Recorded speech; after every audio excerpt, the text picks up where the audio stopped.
En este capítulo vamos a hablar del exilio y la represión, la oposición y el papel de la mujer en la dictadura franquista.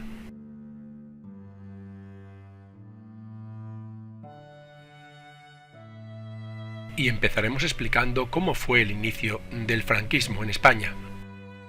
Después de la victoria del general Franco en la Guerra Civil Española, este instauró una dictadura de corte militar y en sus orígenes con tintes fascistas.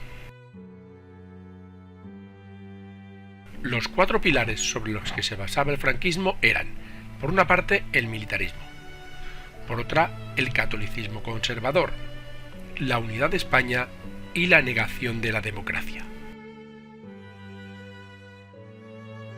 Y nada más instaurarse tomó las siguientes medidas. Suprimió las libertades democráticas como la de expresión, reunión, asociación, manifestación, religión o prensa. También anuló la Constitución de 1931, las instituciones republicanas y los estatutos de autonomía, y prohibió las elecciones libres y las manifestaciones nacionalistas. A nivel político, sus primeras medidas fueron la instauración de un partido único, la Falange Española Tradicionalista y de las Jons, la creación de un sindicato vertical, la Central Nacional Sindical, que era dependiente de este partido único. Era un sindicato que agrupaba obligatoriamente a patronos y a obreros. La concentración de todos los poderes en su persona, y para ello cogió los títulos de caudillo de España, jefe de Estado y generalísimo de los ejércitos. Gobernaba por decreto, su cargo era vitalicio y tenía la potestad de nombrar a su sucesor. Y para dar a todo esto una especie de fachada de legalidad, lo que hizo fue crear las Cortes Constitutivas, pero no eran elegidas democráticamente, y promulgó el Fuero de los Españoles y el Fuero del Trabajo, que en teoría recogían los supuestos derechos de los españoles, pero era una falsa apariencia, no era realidad. Repetimos, con estas medidas lo que quería dar era una falsa apariencia de legalidad.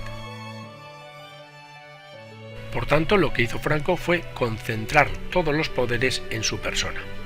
Asumió, en primer lugar, la jefatura del Estado, tanto del ejército como del partido único de la Falange, y controló tres elementos importantes: el poder ejecutivo, es decir, la presidencia del gobierno, el ministerio y los gobiernos civiles; el poder legislativo, que son las Cortes, el Consejo Natural del Movimiento y el Consejo del Reino; y el poder judicial, es decir, el Tribunal Supremo y las audiencias provinciales. ¿Y con qué apoyos contó? Bueno, pues con cuatro. El primero fue el ejército, que gozó de muchos privilegios tras la victoria sobre el bando republicano y se instauró posteriormente dentro de la administración del Estado. Con los falangistas, que ocuparon cargos estratégicos en el gobierno, también con la Iglesia Católica, que recuperó su estatus perdido y nutrió de una nueva ideología al Estado franquista, el nacionalcatolicismo.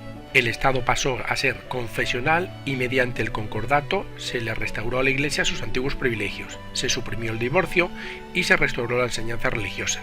Y el último apoyo del franquismo fue la burguesía terrateniente e industrial, que ambas se vieron fortalecidas. Se anuló la reforma agraria y también se anularon las leyes sociales republicanas. Y por lo que respecta a las relaciones internacionales, el franquismo pasó por tres etapas. La primera fue durante la guerra del 36 al 45. Aquí estaba apoyado por las potencias del Eje, es decir, Alemania e Italia, y estas fueron decisivas en el triunfo franquista. Como compensación, este envió una unidad militar de voluntarios, la División Azul, para luchar contra la Unión Soviética apoyando a la Alemania nazi. En la posguerra experimentó un aislamiento internacional debido a la victoria del bando aliado. Los organismos internacionales reclamaron que España volviera a la democracia y la ONU condenó al franquismo en 1946. Y la última etapa, del 53 en adelante, el fin de la posguerra, en la que hubo una ligera apertura del franquismo hacia el exterior. Esto fue debido a que éste necesitaba asegurar su supervivencia y Franco lo que hizo fue intensificar relaciones con el Vaticano, firmando el concordato con la Santa Sede y una alianza con Estados Unidos para luchar contra el expansionismo de la Unión Soviética.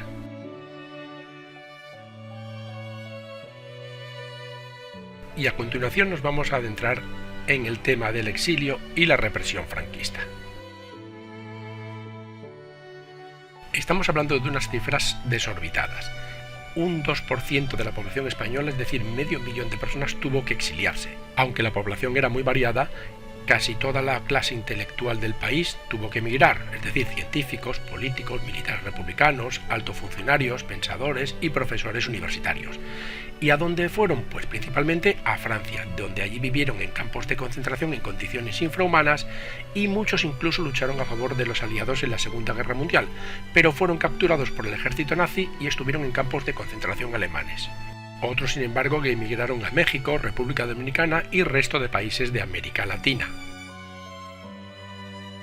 Pero una de las peculiaridades del franquismo fue la represión constante contra cualquier tipo de oposición y evitar a cualquier costa que surgiese un nuevo movimiento opositor.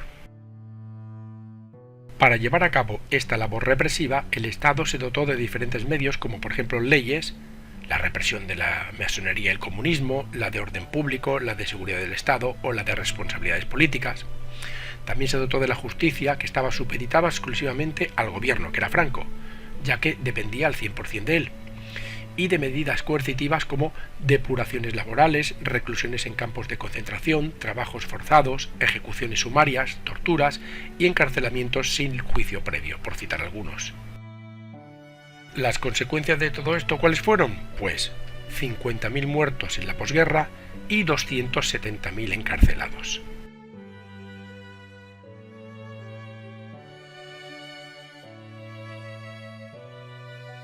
En tercer lugar, explicaremos qué fue la oposición al franquismo y en qué consistió. Y en total hubo 5 etapas: la debilidad inicial, los maquis y el exilio, que fue una segunda etapa del auge de la oposición, la travesía en el desierto, en la que la oposición vivió sus horas más bajas, el renacimiento y finalmente el recrudecimiento. En la primera etapa, que fue del 39 al 45, la oposición estaba muy débil, tanto interior como exterior. En el interior sufría unas condiciones muy duras y en el extranjero se estaba desarrollando la Segunda Guerra Mundial. En el interior, el Partido Comunista y la CNT fueron las dos primeras organizaciones que se reorganizaron, y dentro del franquismo los militares monárquicos presionaron sin éxito a Franco para que volviese a la democracia, y en el exterior se formó un gobierno republicano. Destacaremos que a finales de esta época y en la siguiente hubo diversas huelgas en diferentes puntos de la geografía española contra el régimen franquista, pero todas ellas acabaron de la misma forma, con una dura represión, decenas de muertos y cientos de encarcelados.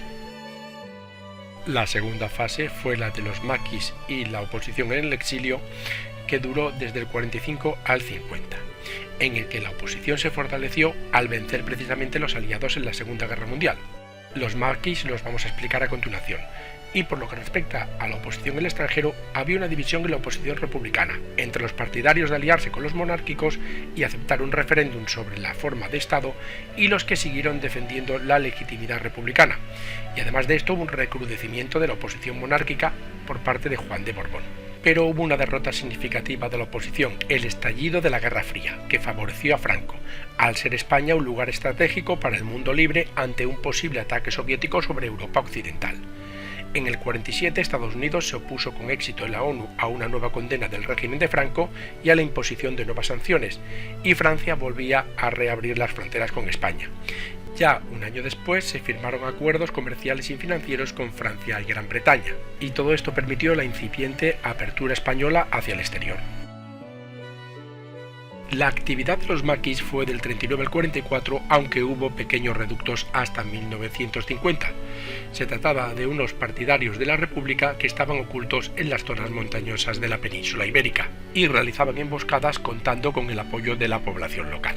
Su objetivo era claro: conseguir que las potencias aliadas invadiesen España y derrocasen al régimen franquista, y su mayor éxito fue en 1944 con el intento fracasado de ocupar el Valle de Arán. En esta diapositiva podemos ver las principales zonas de influencia del maquis dentro de España. Se trata de zonas montañosas y aisladas donde era fácil refugiarse. La tercera fase, la travesía en el desierto, duró del 51 al 62. En el interior, la policía abortaba intentos de reconstrucción de organizaciones sindicales y partidos políticos, pero en el 56 surgió un nuevo frente opositor: los estudiantes.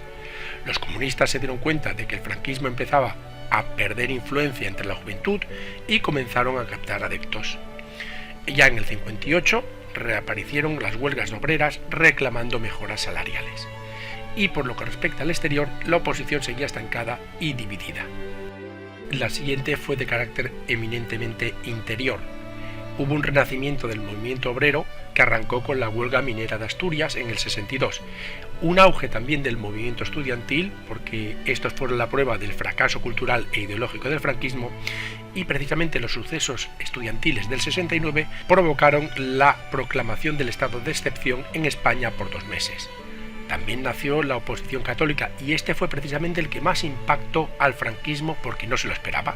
Surgió en el País Vasco y continuó en Cataluña. Resurgieron también los nacionalismos catalán y vasco y se reconstruyeron los partidos antifranquistas en el interior. La última etapa es el recrudecimiento que comienza cuando Carrero Blanco forma un gobierno que reprime duramente a la oposición.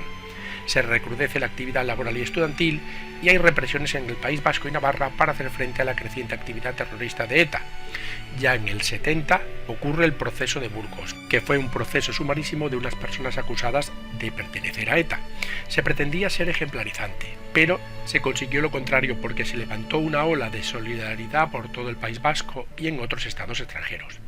Además, aumentaron las tensiones entre el régimen franquista y la Iglesia Católica. En el 73 ETA asesinó a Carrero Blanco, los partidos antifranquistas aprovecharon para organizarse en el exterior. En el 74 se inició la crisis económica, que esto fue fundamental para la caída de Franco, y ya el régimen de Franco podemos decir que estaba sentenciado. Poco después, el 20 de noviembre de 1975, Franco murió. Se trató en definitiva de toda una serie de acontecimientos en cascada que se precipitaron en un lapso de tiempo muy breve. Y por último explicaremos el papel de la mujer durante el franquismo y su evolución. Estamos ante un proceso de involución porque la mujer perdió todos sus derechos conseguidos durante la Segunda República, se le relegó al ámbito doméstico y se estableció oficialmente la desigualdad de sexos ante la ley. Para ello se esgrimieron argumentos tan banales como que el hombre era superior física e intelectualmente, que debía encargarse de los asuntos públicos, que debía proporcionar el sustento familiar y la mujer debía cuidar del hogar y los niños. Los sectores que influyeron en esta teoría fueron la Falange y la Iglesia Católica. Esta desigualdad entre hombres y mujeres se vio reflejada en las leyes, tanto en el Código Civil como en el Código Penal. Se castigaba el adulterio y el concubinato a las mujeres, pero sin embargo los hombres no. Se derogaron el matrimonio civil y el divorcio, y la mujer dejó de tener bienes propios, ya que el marido era su representante legal. Claros ejemplos de ello fue que la mujer no podía tener una cuenta corriente, no podía comprar o vender bienes sin autorización del marido, no estaba bien visto que trabajase, salvo en determinados aspectos, y si trabajaba cobraba menos que el hombre, y además carecía de cualquier derecho laboral o subvenciones. Pero no solo existía una desigualdad jurídica y social, sino que también había una desigualdad educacional. Se puso fin a la escuela laica y volvió la escuela confesional. Se acabó la educación mixta y la mujer recibió a partir de ahora una educación diferente al hombre, recibiendo menos contenido educacional científico y humanístico. Su formación, por tanto, estaba centrada en la administración doméstica y en el comportamiento social en público, mientras que la del hombre era todo lo contrario. Esto provocó que solo estudiaron la educación básica y no el bachillerato ni tampoco la universidad. En resumen, que los objetivos de la educación femenina eran el soporte del hombre, la función reproductora y ser la educadora para las nuevas generaciones venideras. En este apartado destacaremos la sección femenina, un departamento de la Falange Española cuyo líder era Pilar Primo de Rivera, hermana del fundador de la Falange, José Antonio. El lema de esta organización era Mujeres para Dios, para la patria y para el hogar, y su misión era organizar el servicio social de carácter obligatorio para todas las mujeres, con dos objetivos: educar a las mujeres en sus tareas y en los valores franquistas, y por otro lado hacer de la mujer una persona sumisa y obediente que obedeciese a su marido y realizase únicamente las tareas domésticas. Pero hay que decir que aunque el objetivo franquista era que la mujer no trabajase, muchas lo hicieron por diversos motivos. El primero fue por necesidad económica, que era la mayoría, y el segundo por elegir un derecho a una vida laboral independiente. También mujeres militaron en la oposición antifranquista, en partidos políticos y sindicatos, y otras sentaron las bases de un feminismo que empezó a eclosionar en la década de 1970.